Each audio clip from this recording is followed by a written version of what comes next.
السلام علیکم ورحمۃ اللہ وبرکاتہ حامدا و مصلیا اما بعد۔ محترم ناظرین، آج کے درس میں آپ کو یہ بتلانے والا ہوں کہ تیمم ہم کیسے کریں۔ جیسا کہ میں نے پچھلے درس کے اندر آپ کو یہ باتیں بتلائی تھی کہ اگر انسان کو اس بات کا ڈر ہے کہ اگر میں نے پانی کا استعمال کیا تو مجھے تکلیف ہوگی تو وہ انسان کیا کرے، تو ایسے انسان کے لیے ہماری شریعت کے اندر سہولتیں ہیں کہ وہ انسان تیمم کر لے۔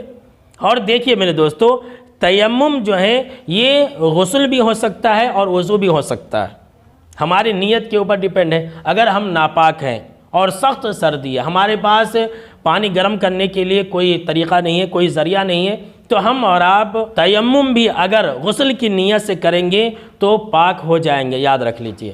اور اگر ہم پاک ہیں اور نماز پڑھنا چاہتے ہیں تو وضو کی نیت سے تیمم کریں گے تو بھی ہمارا تیمم ہو جائے گا۔ یہ غسل بھی ہے اور وضو بھی ہے، اور اس کے جو احکام مسائل ہیں وہ بالکل سیم وضو کی طرح ہے۔ جن جن چیزوں سے وضو ٹوٹ جاتا ہے ان چیزوں سے تیمم بھی ٹوٹ جاتا ہے۔ اب سوال یہ پیدا ہوتا ہے کہ تیمم ہم کیسے کریں۔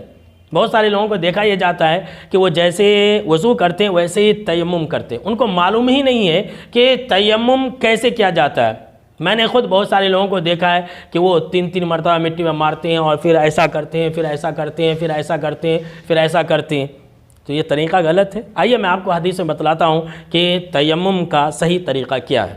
اور یہ جو حدیث ہے صحیح بخاری حدیث نمبر 338 اور صحیح مسلم حدیث نمبر 368 کی روایت ہے۔ حضرت عمار بن یاسر رضی اللہ تعالیٰ عنہ راوی حدیث سے کہتے ہیں کہ ایک مرتبہ ہم سفر میں حضرت عمر بن خطاب رضی اللہ تعالیٰ عنہ کے ساتھ تھے کہ دونوں بھی ناپاک ہو گئے، دونوں بھی جنبی ہو گئے۔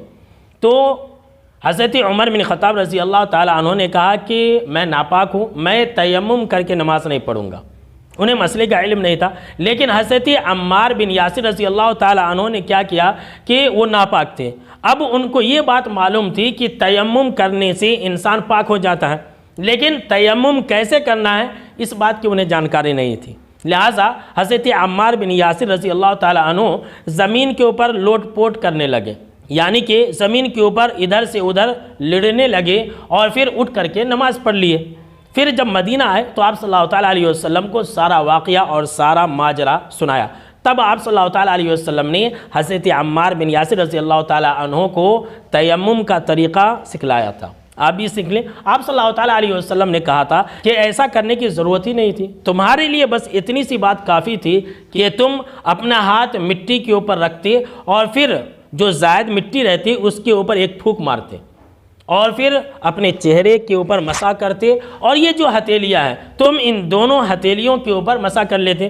کیسے؟ دیکھیے، اب ہم کو اور آپ کو کیا کرنا ہے کہ مٹی کے اوپر اپنا ہاتھ رکھنا ہے، پھر اس کے بعد جو زائد مٹی ہو اسے پھونک سے آپ اڑا دیں اور پھر چہرے کا مسح کریں۔ چہرے کا مسح کرنے کے بعد آپ سیدھے ہاتھ کے اوپر جو ہتھیلی کا اوپر کا حصہ ہے اس کے اوپر مسح کریں اور پھر اس ہاتھ سے اس کے اوپر مسح کریں۔ آپ کا تیمم مکمل ہو گیا۔ آپ وضو کے بعد کی دعا پڑھ لیں۔ آپ تیمم کرنے سے پہلے جس طرح سے وضو کرنے سے پہلے بسم اللہ بولتے ہیں اس طرح سے بسم اللہ بولیں، اس کے بعد آپ وہی دعا پڑھ لیں جو آپ وضو کرنے کے بعد دعا پڑھا کرتے ہیں۔ تو میرے دوستو کتنا آسان طریقہ ہے۔ اب لوگ جو ہے اپنی طرف سے ایسا کرنا ویسا کرنا، اس طرح سے کرنا اس طرح سے کرنا کرتے رہتے ہیں، حالانکہ غلط طریقہ ہے۔